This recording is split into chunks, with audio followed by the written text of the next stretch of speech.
नमस्कार मित्रों, मैं हूं पंडित कैलाश चंद्र जोशी। आपका स्वागत है आपके चैनल संस्कृति सीरीज में। यह सनातन का चैनल है। मित्रों, आज मैं आपसे बात करूंगा तर्पण विधि पर, तर्पण विधान पर, और तर्पण का जो महत्व है, उसका क्या प्रतिफल, क्या सुफल प्राप्त होता है, और तर्पण कैसे करना चाहिए, तर्पण के लिए क्या क्या सामग्री होनी चाहिए, उसके विषय में मैं आपको बताता हूं। सर्वप्रथम मैं आपको सामग्री बताता हूं। तर्पण के लिए हमारे पास शुद्ध जल होना चाहिए, 1 लोटा 2 लोटा, और गंगा जल में उसकी गंगा जल में जल में गंगा जल की 2-4 बूंदें अवश्य डालें। और उसके बाद हमारे पास कुसा, जौ, तिल, अक्षत, यह सामग्री मुख्य रूप से इतनी सामग्री होनी ही चाहिए। और तांबे का एक पात्र होना चाहिए, प्लेट जिसको कुंडी भी कहते हैं, वो होना चाहिए। पंचपात्र आचमन होना चाहिए, अर्घ होना चाहिए, और संकल्प पूर्वक यह सब कार्य करना चाहिए। सर्वप्रथम सफेद चंदन का टीका लगाएं, और भगवान जो महानारायण हैं, विष्णु भगवान हैं, उनको भी सफेद चंदन का टीका लगा करके जौ और सफेद पुष्प अर्पित करें। आंवले की पाती है तो उसको अर्पित करें। और उसके बाद भगवान विष्णु का ध्यान करें। ध्यान करके फिर संकल्प पूर्वक अब देव, ऋषि, मनुष्य, यम तर्पण करना चाहिए। सर्वप्रथम देवताओं का तर्पण होना चाहिए। देवताओं का तर्पण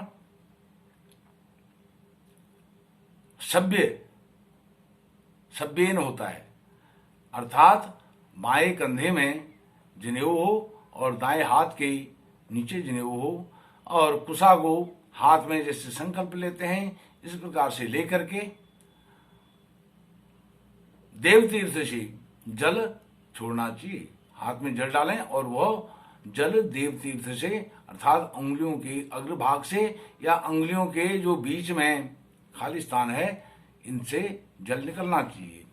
और सर्वप्रथम अब जो पुस्तकें हैं, जितने भी श्राद्ध की पुस्तकें हैं और श्राद्ध कल्प है, उनमें ब्रह्मा जी का ओम ब्रह्मा तृप्यताम यहाँ से आरंभ है। लेकिन मैंने माना है, जो मेरे आध्यात्मिक गुरु हैं वह कहते हैं कि ब्रह्मा जी के तर्पण से पहले ही, ब्रह्मा जी का नाम से पहले गणेश जी का तर्पण अवश्य करना चाहिए। क्योंकि हम सब जगह यत्र तत्र सर्वत्र पूजा पाठ कहीं भी करते हैं, किसी भी पूजा को करते हैं, सबसे पहले गणेश जी का आवाहन होता है, उनका नाम लिया जाता है, उनका ध्यान किया जाता है। तो तर्पण में गणेश जी को क्यों नहीं उनका तर्पण करना चाहिए। सर्वप्रथम ओम गणपति त्रिपिताम, ओम ब्रह्मा त्रिपिताम, ओम विष्णु त्रिपिताम, ओम रुद्र त्रिपिताम, यहाँ गणेश जी से आरंभ करना चाहिए। उसके बाद जो ऋषि तर्पण है, ऋषियों का देव ऋषि, अब ऋषि का तर्पण करना है।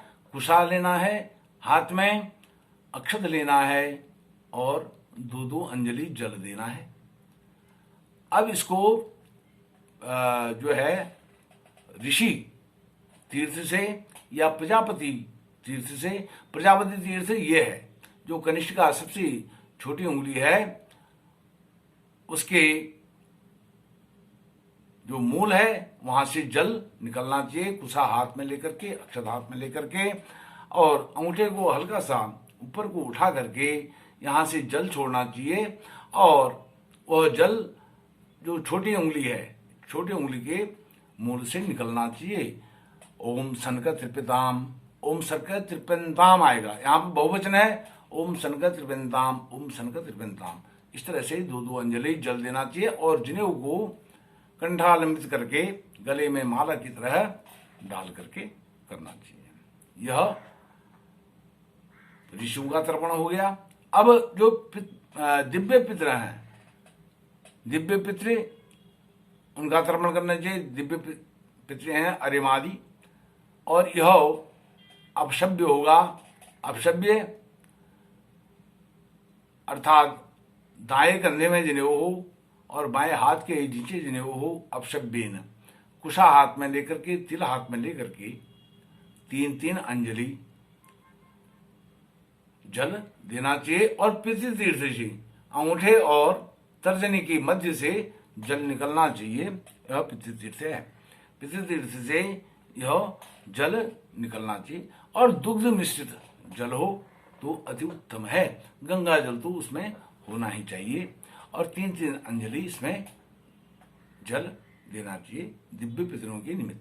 और फिर वही उसी भाव भंगिमा में, उसी आसन में बैठ करके दक्षिणाभिमुख होकर के, दक्षिण की तरफ को हल्का सा घूम करके, फिर जो यमादि चतुर्दश देवता हैं उनको भी अपशब्य होकर के, जैसे दिव्य पितरों का तर्पण किया था उसी प्रकार से उनका भी तर्पण करना चाहिए। अपशब्य, कुशा, तिल और दुग्ध मिश्रित जल से 3 अंजलि जल देना चाहिए। कैसे? ओम यमाय नमः, यमाय नमः, यमाय नमः। ओम धर्मराजाय नमः, धर्मराजाय नमः, धर्मराजाय नमः। इस तरह से जो 14 यमादि देवता हैं उनका तर्पण यह करना चाहिए। उसके बाद देव, ऋषि, मनुष्य, यम तर्पण हो गया है। अब स्वपितृ तर्पण, जो अपने पितृ हैं, पितृदेवता, पितृ पितामह, प्रपितामह, उनको भी अपशब्देनी होगा। 3-3 अंजलि जल होगा, कुशा, तिल, दुग्ध मिश्रित जल से, पितृतीर्थ से अपशब्देन। तो पिताजी का नाम पितृ पितामह, प्रपितामह, पिताजी, दादाजी, प्रदादाजी, मातृ, पितामही, प्रपितामही, मातामह, प्रमातामह, वृद्ध प्रमातामह, मातामही, प्रमातामही, वृद्ध प्रमातामही, यह तो मुख्य हो गई। और अन्य ताऊ, चाचा, परिवार के और जो सगे संबंधी हैं जो हमको छोड़ के इस संसार से जा चुके हैं, उन सब के लिए भी इसी प्रकार से तर्पण करना चाहिए। और तर्पण, पितरों का तर्पण करने के बाद जो ज्ञात अज्ञात लोग हैं, ओम ज्येष्ठा त्रिविंदाम, ओम कनिष्ठा त्रिविंदाम। अब त्रिविंदाम यहाँ जहां बहुवचन होगा वहां त्रिविंदाम होगा, जहां एक वचन होगा वहां त्रिप्यताम होगा। ओम ज्येष्ठा त्रिविंदाम, ओम कनिष्ठा त्रिविंदाम, ओम गुरुवस् त्रिविंदाम, ओम आचार्य त्रिविंदाम। अब आचार्य और गुरु भी बहुवचन में होते हैं। ओम शिष्या त्रिविंदाम, ओम ज्ञाता त्रिविंदाम, ओम अज्ञाता त्रिविंदाम, ओम मित्रा त्रिविंदाम। यह जो भी हमारे संपर्क में रहे हैं उनके लिए यह सब होता है। उसके बाद यह सब करके अंत में जो हमने तर्पण किया है, तर्पण जिस वस्त्र से किया है उस वस्त्र में थोड़ा जल डाल करके उसको निचोड़ना चाहिए। धोती पहनी है उसको निचोड़ना चाहिए, क्योंकि अधोवस्त्री होता है, ऊपरी वस्त्र में एक गमछा मोछा होता है, तो उसको निचोड़ना चाहिए जो अधोवस्त्र है। इसका मतलब यह है कि जो हमने संकल्प पूर्वक स्नान किया था, स्नानांग जो वस्त्र है उसी वस्त्र को पहन करके बिना बदन को पोछे और बिना उस स्नान वाले वस्त्र को चेंज करे हमने तर्पण करना है।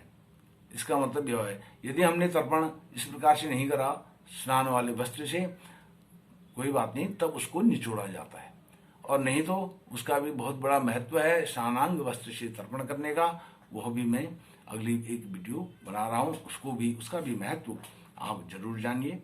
इस प्रकार से यह करके तर्पण अपने जो देव, ऋषि, यम, मनुष्य, पितृ जिनका हमने तर्पण किया है, इनको वह सब तर्पण निवेदित कर देना चाहिए, समापन करना चाहिए। और तर्पण पूर्ण करके 3 बार ओम अच्युताय नमः, ओम अच्युताय नमः, ओम अच्युताय नमः यह कहना चाहिए। और पितृ गायत्री का भी यहाँ पर जप करना चाहिए। ओम देवताभ्यो पितृभ्यश्च महायोगिभ्यो एव च नमः शिवाय सुधाय नित्यमेव नमो नमः। इस प्रकार से यह जो पितृगायत्री है इसका जप कम से कम 3 बार, जब हम एक बार पढ़ें उसको 3 बार पढ़ना चाहिए, 3 बार जप करना चाहिए। यह ऐसा विधान बताया गया है। जो पितृगायत्री है यह सुख, सौभाग्य, ऐश्वर्य, वैभव, संतान, विजय, हर्ष, यश, प्रतिष्ठा को देने वाली है। इस प्रकार यह सब तर्पण हमें करना चाहिए। मित्रों, आपने मुझे तर्पण विधान पर सुना, आपका कोटिशः धन्यवाद। नमस्कार।